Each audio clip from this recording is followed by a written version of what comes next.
Vplyv teploty na rýchlosť chemickej reakcie. V obidvoch skúmavkách máme 50% HCl-ku. Jedna skúmavka je v kadičke s teplou vodou, druhá je klasicky vonku. Do obidvoch vhodím granulku zinku a uvidím, ako rýchlo bude prebiehať reakcia.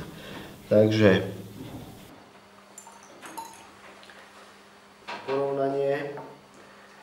Reakcia prebieha rýchlejšie v skúmavke, ktorá je v teplej vode, to znamená vyššia teplota urýchľuje rýchlosť chemickej reakcie. Tuto môžete vidieť, že vodík sa v podstate začal vytvárať okamžite, kdežto v skúmavke, ktorá bola na vzduchu alebo mimo teplej vody, tak reakcia prebieha pomalšie.